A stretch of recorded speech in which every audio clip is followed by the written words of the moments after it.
Hello, welcome to the Blackarrow class.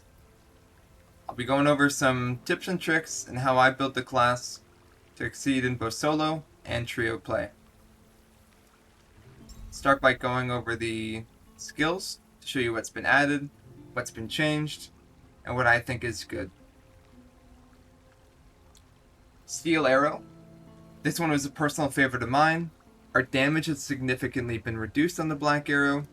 I might use this in trios because the pierce allows me to shoot through my teammates and hit opponents. Concussive Arrow seems strong in the aspect that the other ones may have been reduced in their strength.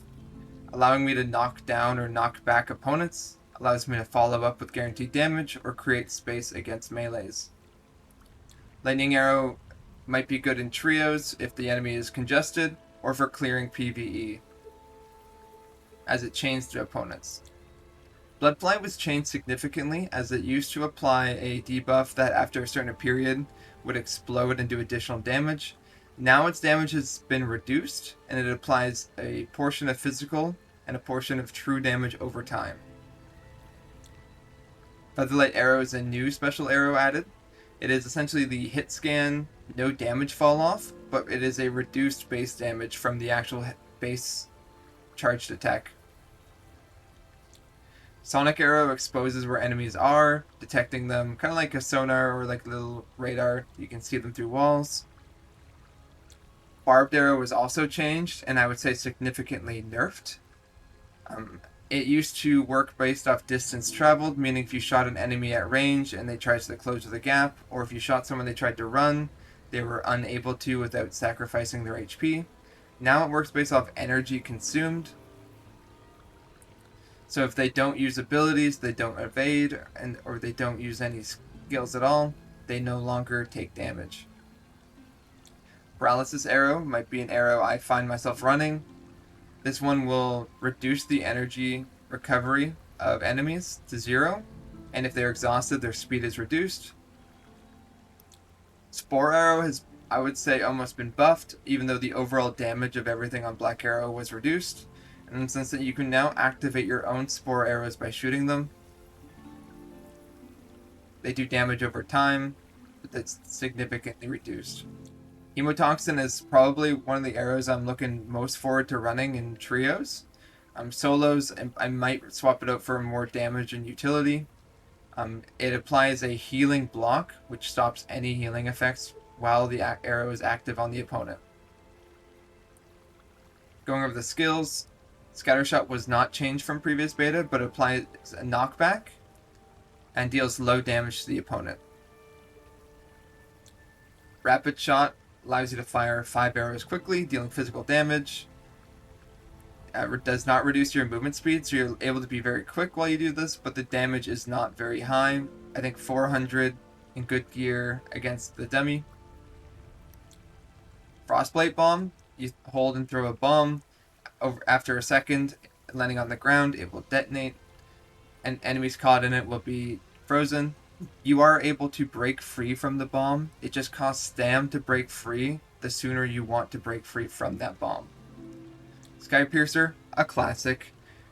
I love this skill. It's fun to use. Unfortunately, it is a static. You are unable to be able to move while you use it, but it does large, damage and can pierce 5 targets. So in the event of a team fight, if you got your 2 teammates in front and 3 there, you can hit all of them. It doesn't do damage to teammates, but allows it to go through them. Shadow Step is the invisibility skill for the Blackarrow. You can also pass through objects, allowing you to de-aggro mobs and walk through opponents who have closed the gap in melee. Impact Grenade knocks back you and your opponents from the explosion, dealing damage as well. Predatory Senses. I love this skill. I used to call it Sniffa.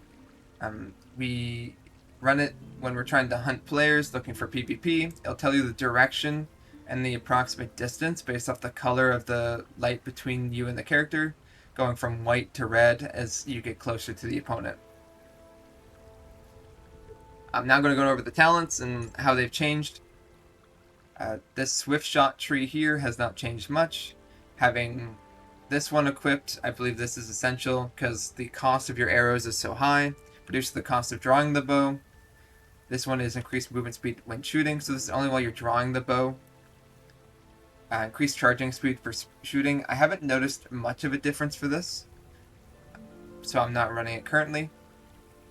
This is a new talent that was added to the Nimble Evade tree. Increase the damage multiplier for quick shots. So this is your tap fire, your light attacks. Pursuit mark. Enemies hit by your normal arrows. So this is your non-special arrows. Have their movement speed reduced for a period of time, stacking up to 3 times. Pursuer. After hitting an enemy with a shot, increase your movement speed for a period of time. This, combined with one of the affixes called Seeker, is very strong because they stack. Now moving on to Battle Hardened, this changed as well. They've combined the dodge shot tree from previous beta into the hunter arrow and the archer arrow tree. So I'm not currently using this as my skills equipped don't have 2 archer arrows. But this one increases the energy kickback when you hit an enemy with a fully drawn shot. Marksman allows your arrows to home in. This might be good for players who are having difficulty landing their shots. You still have to hold a fully charge on the opponent for it to work, but it can help you in a pinch. Dodge shot allows you, when you evade, to quick fire off a fully charged arrow of whatever you have currently loaded for an additional cost. There is a cooldown to it, but if you have a concussive arrow or a steel arrow or any of the special arrows equipped and you evade and shoot, it will shoot that arrow at a fully charged version. Going over to the right here, Battle Fed. This is the one I'm using because I have 2 hunter arrows equipped, and it reduces the cooldown of all my skills. I also have Lasting Pain. After hitting an enemy with a shot, increases the duration of all debuffs on that enemy. That includes the freeze, poisons, and the hemotoxin arrow. So I'm trying to focus on debuffs in my build, and I'll go more into that later. And then the dodge rapid shot, which I'm not using. I wish I had more talent points. I would probably run this. For an additional cost similar to the power shot, but it shoots a normal arrow and a non-fully charged version of the special arrow as well. Now these are the passives that augment the skills and the arrows people are using. If you are using Lightning Arrow, this would be very strong. I'm currently not. This would probably be more so if I find I can't clear PvE as quick, I might consider using this. But because in trios where people would be grouped up, I'm finding I'm going to have 2 melees in front of me. It's going to be hard to get a Lightning Arrow always on the opponent. Long shot. This buffs the steel arrow so that when it impacts, or gains impact and damage when it pierces the target. So it's on the second target that it gets the buff. Blood Inflection alters the Bloodfly arrow to swap a percentage of the physical damage to be more true. So against more geared targets, you'll find if you are using Bloodfly, this will be beneficial. Power Infusion. This increases the impact of Featherlight Arrow because as it currently is without this, it has no impact, meaning no stagger to it. And Astound. I'm running this. It increases the knockback distance of fully drawn concussive arrows. Since I'm using it to create space, this increases that space, which is beneficial. Unstoppable Edge. I think if you're running Sky Piercer, this is essential because it converts a portion of it to true, but reduces the damage multiplier. In the end, against geared opponents, it's more damage. You might find against like some trash PvE mobs that your damage is not that much better, but I think against PvP, it's great. If you're running the Scattershot skill, this essentially makes it so that if you knock somebody back with it, they don't go far enough, they get dazed. If they're knocked back to almost the whole way, they won't really feel the daze effect. Focus Fire. This is for the rapid arrows, so that makes it so that consecutive hits on the same player increase the damage. Here we're going into more of the arrows and the later skills that you'll unlock. We have Shockwave. This is for the Sonic Arrow. This makes it so that when it's shot on the ground, it will stay there for a duration and trigger multiple times, so you can scan a door and be able to detect for longer. Lingering increases the damage of the Spore Arrow, but that reduces the damage per second. So the actual overall damage is increased, but it's not, it's instead of like ticking 5 and it ticks 10 times, it ticks for 4, but ticks like 15 times. So in the end it is more, but it takes longer for the damage to apply. Laceration, because Barbed Arrow was changed, now it's based off energy. So if they consume enough energy, they will be dazed. Sepsis, I'm running this because the Hemotoxin arrow is seemingly so strong as it blocks all healing. So this increases the duration, and with Curse and with the lasting effects talent I have, I can almost have 100% uptime on a single target with this. Neurotoxin, if I'm using Paralysis Arrow, I find this one to be very strong as it reduces the enemy's player's energy. Since I'm not running it, I'm just going to switch that to this really quick, since that is more damage. This is for the Shadow Step, the stealth for Blackarrow. It means taking damage, you no longer get removed. I think it's strong. If you're going to run that skill, you should run it. Predator Senses, this is the augment for that, Heightened Senses. It increases the detection frequency, so if you use it, there's less of a chance that someone can close the gap and surprise you. I don't use the skill in PvP, and I don't use it in solos, so this won't be something that I find I will be running. The last two here, Crippling Pain. This applies a movement speed slow after the impact grenade detonates to the enemies. Cold Infusion. This will apply movement speed before the explosion of the ice bomb. It essentially creates an AoE around it, and anyone in the AoE when it hits the ground will be slowed, and it makes it easier to catch people in the ice bomb. Now I want to go over the affixes. My current gear isn't the best, so you can ignore what's on the right as I won't be running Skypiercer or Fervor in my build. But I'm going to go over on the left-hand side to show you what I think is a good set of affixes to run. For damage, I'm going to be focusing on Fervid to get that skill cost reduction at level 5 that you unlock, and to increase my damage. And Ranged to get that effective ranged damage increase as well, allowing me to do my Skypiercer, my Steel, Concussive, all my arrows apply from a farther distance. Valor was nerfed since last, as you'll see that ranged is 2.2, but Valor is now at 2. Valor is good as probably your third option for a Black Arrow's damage, but might not be the number one you prioritize. Seeker is still very strong, but it was reduced since last, going from 369, 9 times 2, and 12 times 2 to now 2, 4, 6, and 8. I would still run this as melee classes are fast in this game as they have movement skills, and you are going to need some way of making space.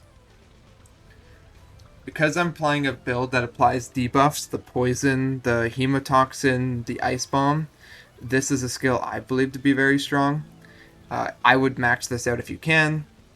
It means the duration is increased. It's very strong. Vitality is another one. Because all your skills cost energy, every shot costs energy, dodges, this will be very helpful as it increases the max energy you have, giving you essentially one more dodge of energy or one more heavy draw of energy. Smiting seems fun, but the final tier doesn't seem that great. If you're not running the other passive that reduces your cooldown, this might be okay, but it's not something I would focus, but it's not the worst. I would prefer, if I could, to run Elusive over Smiting, just to reduce my dodge cost. For defensive, these are strong to run. You want to try to get some Aegis. Just increases your defense, allowing you to live longer in a fight, and same with Tenacious. Gives you more HP, giving you more time to survive. So those are the affixes I would focus for Black Arrow. And now I'm just going to show you some gameplay, show you in action, show you some combos in the training ground. Alright, we're at the training ground now. Here is a test dummy that we can use our skills against. So I'm going to show you the new Spore Arrow and how it works. So if you shoot the target direct, it will not work. but if you shoot the ground near a target, or obviously you can place it at your own feet, and if they try to close the gap, it will detonate in proximity. But we can now shoot it ourselves, allowing us to do damage over time to the opponent. The damage is low, but it lasts a decent amount of time. If we had higher curse, obviously that would last longer. But you can see, even just that, it does 175 damage. Our Hemotoxin arrow, this is one that applies healing block. When you see that plus symbol on the opponent, you'll see that during that they can no longer heal. So they are stuck at this HP until this effect ends, and with added higher curse, I could have 100% uptime with this. But what I'm going to probably want to do in the effect of a melee closes the gap, I'm going to be trying to use my concussive arrow, crit to knock them down, and some sort of follow-up damage afterwards. I can Sky Piercer. This is a guaranteed damage after the attack. You can also follow up with the rapid fire and shoot them on the ground as well. There's multiple options. Going over the Ice Bomb, when you throw it at an opponent, there's a second before it detonates. They can evade to dodge the freeze. And once they're frozen in this state, they have a second where they're permanently stuck, but they can evade early to get out as well. Now I'm going to hit them and follow it up with a rapid fire. You'll notice they're frozen slightly longer this time, as that talent I showed you, that lasting pain, when dealing damage to an opponent, my debuffs last longer. So I'll show you again, even with the Hemotoxin arrow. If you are applying damage to the opponent, your debuffs last longer. In a team fight, if I find my opponents and my team are congested together, I might try to throw an ice bomb, put a spore in there, activate it, and while they're distracted by my opponents, if I can hit a Sky Piercer to deal damage to multiple targets at once, that could turn the tide of a battle. To engage on an opponent, if I were to land this arrow, which means they can no longer heal, and then Sky Piercer, my teammates can now go in, and that person is stuck at a low HP, unable to use their horns or pop a potion to get themselves out of a pinch.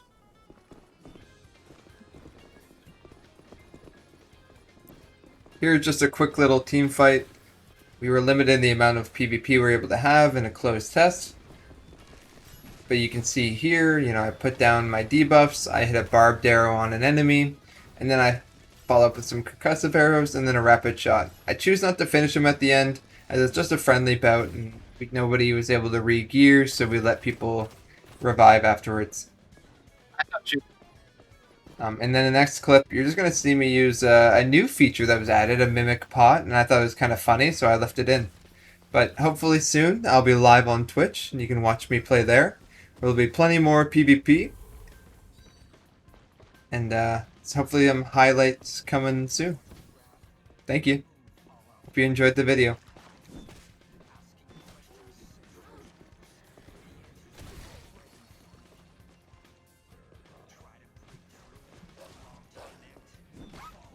Yo, what the fuck? Where'd you go?